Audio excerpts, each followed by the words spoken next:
अस्सलाम वालेकुम रहमतुल्लाहि वबरकातुहू। भाइयों, इस छोटी सी क्लिप को गौर से सुनिए। फिर इस क्लिप के बाद मैं आपसे कुछ सवाल पूछूंगा और वो अहम सवाल हैं। तो आइए एक क्लिप देखते हैं। सुन्नी किसे कहते हैं? बेशक सुन्नी उसे कहते हैं जो किसी की गुस्ताखी नहीं करता, ना अल्लाह पाक की गुस्ताखी करता है, ना प्यारे हबीब सल्लल्लाहु अलैहि सही बात। वसल्लम की शान में कुछ गलत बात करता है, ना सहाबाए किराम के बारे में ज़बान दराज करता है, ना अहले बैत अतहार को बुरा कहता है, ना ही सुन्नी औलियाए किराम को बुरा कहता है, बल्कि जो सब का अदब करता है, जो हर अल्लाह वालों का अदब करता है, उसे सुन्नी कहते हैं। जो अपने सुन्नी सही होने बात, पर फख्र करता है वो कमेंट में अल्हम्दुलिल्लाह लिखें। वीडियो अच्छी लगी तो एक लाइक भी कर दीजिए। अब इन भाई साहब ने गिना दिया कि ये किसी की तौहीन नहीं करते हैं। अगर आपसे कोई पूछ ले कि कौन से मुसलमान हैं जो नेक लोगों की तौहीन करते हैं, तो कोई बता सकता है? कोई नहीं बता सकता है। ना कोई कबूल करेगा कि मैं किसी नेक इंसान की तौहीन करता हूँ। कोई भी कलमा पढ़ने वाला कबूल नहीं करेगा और वो अपने आप में यही सोचता है कि मैं किसी की तौहीन नहीं करता हूँ। ये जो भाई साहब बोल रहे थे कि हम किसी की तौहीन नहीं करते हैं, तो ये अहले सुन्नत मतलब बरेलवी मसलक के लोग हैं। मैं भी अब से 5-6 साल पहले बरेलवी था। फिर कुछ सवाल मेरे जहन में आए, मैंने कुछ आलिमों से पूछा, लेकिन किसी ने मेरी बात का जवाब नहीं दिया। इन्होंने कहा कि हम किसी की तौहीन नहीं करते हैं, चाहे सहाबी हों या सहाबा के नीचे हों या कोई बुज़ुर्ग हों। तो मैं आपसे सवाल ये कर रहा हूँ कि आपसे अगर कोई पूछ ले मौलवी साहब कि जिन्होंने मौला हुसैन अलैहिस्सलाम के साथ ये सलूक किया वो भी सहाबी के लड़के थे, यजीद के दौर में कुछ सहाबा ने यजीद की बैत की, वो सहाबी थे, उनको आप क्या कहोगे? उनकी तारीफ़ करोगे या उनकी बुराई करोगे? वो अच्छे हैं आपके हिसाब से या अच्छे नहीं थे? उनको क्या कहोगे? जब मौला अली अलैहिस्सलाम खलीफा बने थे, फिर खलीफा बनते ही उनको परेशान किया जाने लगा, उन पर दबाव बनाया जाने लगा। किताबों से यही सबूत मिलता है कि आप अपनी पूरी खिलाफत में परेशान ही रहे हैं। कूफा शहर के बाहर एक कुआं था, उस कुएं पर जा कर के आप बैठते थे और रोते थे। यही अल्लाह से दुआ करते थे कि अल्लाह पाक, जब तेरे महबूब इस दुनिया में थे तब ये उम्मत कैसी थी, अब ये उम्मत कैसी हो गई है। तो हमें ये बताइए कि मौला अली अलैहिस्सलाम जब रो रहे थे उम्मत को देख देख करके, उम्मत के हालात को देख करके, तो ये हालात पैदा करने वाले जो लोग थे उनको आप अच्छा कहोगे या बुरा कहोगे? अब हमारे कुछ बरेलवी भाई कहेंगे कि यार ये शौकत जो है ये नोक में फोंक निकाल रहा है। अगर ये ना हुआ हो तो मेरे सवाल को आप मेरे मुंह पे मार दीजिए, अगर ये हुआ है तो इसका जवाब कौन देगा भाई? बताइए। आपने सहाबा की बात की कि हम सबको मानते हैं, अच्छी बात है, जो सहाबी हैं उनको मानना भी चाहिए। अब कुरान पाक कह रहा है कि नबी अलैहिस्सलाम के साथियों में 3 तरह के लोग हैं। एक वो हैं जो सबसे आला मकाम वाले हैं, दूसरे वो हैं जो पक्के मुनाफिक हैं, कभी जन्नत नहीं जाएंगे। मिसाल ये दी गई कि जब तक सुई के नाके से ऊंट ना निकल जाए तब तक ये जन्नत नहीं जाएंगे। मतलब ये हुआ, जिस तरह सुई के नाके से ऊंट का निकलना मुहाल है, इसी तरह मुनाफिकों का जन्नत में जाना मुहाल है। ये बात कुरान कर रही है। जिसको यकीन ना हो वो पढ़ ले, आलिमों से पूछ ले। तीसरी कैटेगरी ये है कि कुछ आप अलैहिस्सलाम के साथी ऐसे थे जो मिले जुले अमाल करते थे, मतलब नेकियां भी करते थे और कुछ बुराइयां भी हो जाती थीं।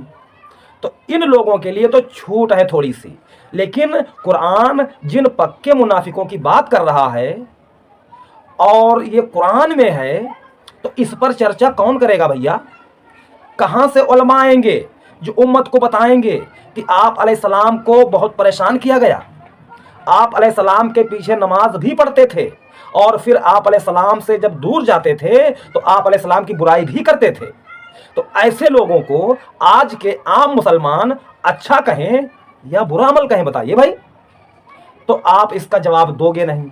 आप कहोगे कि मैं इन बातों को नहीं जानता, तुम कौन हो, किताब पढ़े हो, कौन सी डिग्री तुम्हारे पास है? तो अब ये कोई सवाल आपसे करे तो आपको डिग्री दिखाए, तब आप उसका जवाब दोगे। सीधा सा मतलब ये हुआ कि जवाब जिस चीज़ का ना हो तो सवाल करने वाले पर ही चढ़ दौड़ो और उसका सवाल बंद कर दो। इस तरह के कई सवाल हैं। अहले सुन्नत हजरात ही में बहुत सारे मुनाजरे लड़े जा रहे हैं। कोई बुजुर्ग लिखते हैं ला इलाहा इल्लल्लाह चिश्ती रसूलुल्लाह, कोई बुजुर्ग लिखते हैं ला इलाहा इल्लल्लाह अशरफ अली रसूलुल्लाह, कोई बुजुर्ग लिखते हैं कि मैंने ख्वाब में देखा कि मैं नबी करीम सल्लल्लाहु ताला अलैहि वसल्लम की मुबारक कब्र में दाखिल हुआ हूँ और आप अलैहिस्सलाम की हड्डियाँ चुन रहा हूँ। ये ख्वाब बुजुर्गों के हैं, अहले सुन्नत की किताबों में लिखे हुए हैं।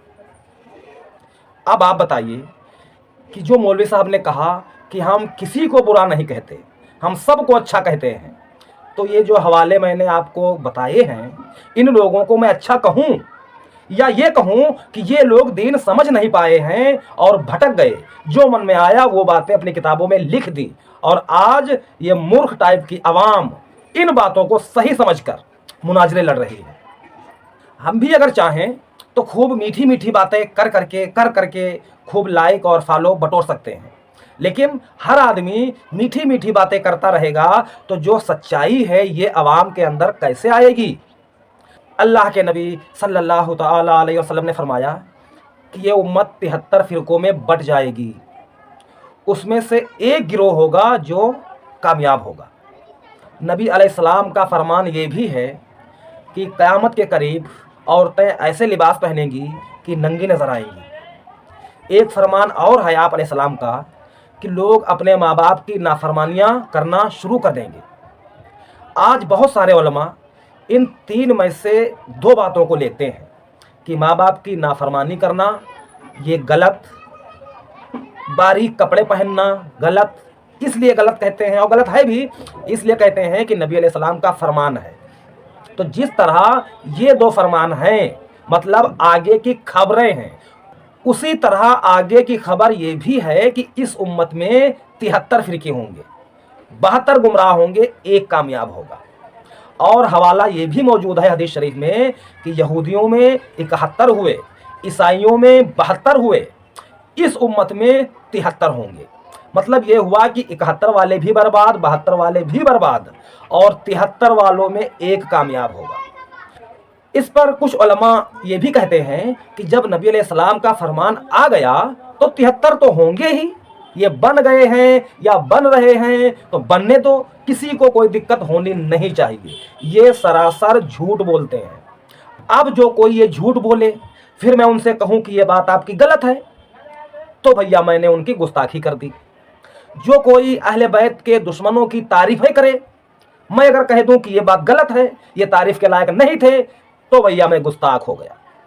जिसने लिखा चिश्ती, थानवी, रसूलुल्लाह, नौज़ुबिल्लाह, अगर मैं कह दूं कि ये सब गलत लिखा तो मैं भैया गुस्ताख हो गया। ये जो कह रहे हैं कि हम सबका अदब करते हैं, तो ये भूल गए कि ये सिर्फ उन लोगों का अदब करते हैं जो दुनिया से जा चुके हैं।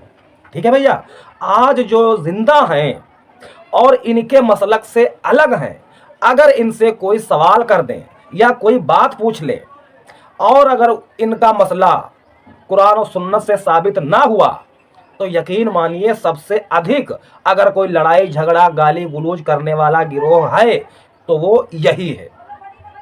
इतनी सब्र नहीं है जिंदों के बारे में, मुर्दों से कहते हो आप कि हम उनका बड़ा आदर करते हैं। मतलब यही हुआ जो किसी ने कहा है कि इस दुनिया का दस्तूर बन चुका है कि जिंदों को दबाना है और जो दुनिया से बुजुर्ग जा चुके हैं उनको खूब उठाना है, जिंदों की खूब तौहीन करनी है, दूसरों को काफिर कहना है, वहाबी, देवबंदी और राफिजी जो भी आए मन में, और भी इससे खराब गालियां भी देते हैं। जिंदों को ये सब कहना है, जो दुनिया से जा चुके हैं उनकी तारीफें उलटना है, खूब तारीफें करनी है। तो ये मौलवी साहब झूठ बोले हैं, ऐसा नहीं है। कोई जा करके तो देखे किसी बरेलवी मजलिस में या किसी कट्टर बरेलवी मस्जिद में, वहां वो जो भी कर रहे हों, कोई नमाज पढ़ रहा है और ये बुलंद आवाज से लाउड स्पीकर पे चाहे नात पढ़ें चाहे कुछ भी पढ़ें, अगर नमाजी बोल पड़ा कि भैया लोग नमाज पढ़ रहे हैं तो आप माइक पे लाउड स्पीकर पे इतनी बुलंद ना पढ़िए, तो वहाँ पूरे चांस हैं कि ये लोग आपसे लड़ाई करेंगे और ये कहते हैं कि हम सबका आदर करते हैं। तो ऐसे में सबका आदर नहीं करता हूँ, ठीक है भैया। जिन्होंने गलत किया है उनको अगर गलत नहीं कहोगे, उनका भी आदर करोगे, तो ये इस्लाम कहता ही नहीं है। आपका ये फिरका कहता होगा भैया, तो आप अपने फिरके के गुलाम हो तो आप उस तालीम पर चलो, मैं इन बातों पर नहीं चलता हूँ। इसी तरह एक कमेंट में एक बरेलवी भाई था, मैंने उनसे कुछ नरमी से पूछा कि मतलब ये चीज़ साबित नहीं है, या आप जो कह रहे हो ये ऐसे नहीं ऐसे है, कुछ ऐसा ही मसला था। तो यकीन मानो उसने इतनी घिनी घिनी गालियाँ लिखी थी कि मैंने दोबारा उसको जवाब ही नहीं दिया। क्यों नहीं दिया? कि अगर मैं इसको जवाब देता हूँ तो दोबारा फिर गाली देगा, फिर मैं कुछ कहूँगा फिर गाली देगा। तो अल्लाह गवाह है कि मैंने कमेंट में वो गालियाँ खा ली और मैंने उसको जवाब देना उचित नहीं समझा। मैं मान गया कि चलो इस गाली गलौज करने वाले से मैं अपनी हार मानता हूँ, ये मेरे साथ हुआ है। अगर आपको यकीन ना हो तो कहीं मौका आए तो आप चेक करके देख लेना। तो ये क्लिप देखी मैंने, कुछ बातें याद आई, मैंने सोचा अपने भाइयों तक पहुंचाता हूं। तो ये क्लिप मैंने देखी, मैंने सोचा चलो कुछ बातें करते हैं भाइयों से। तो आज के लिए इतना ही, फिर मुलाकात होगी। अस्सलाम वालेकुम रहमतुल्लाहि व बरकातुहू।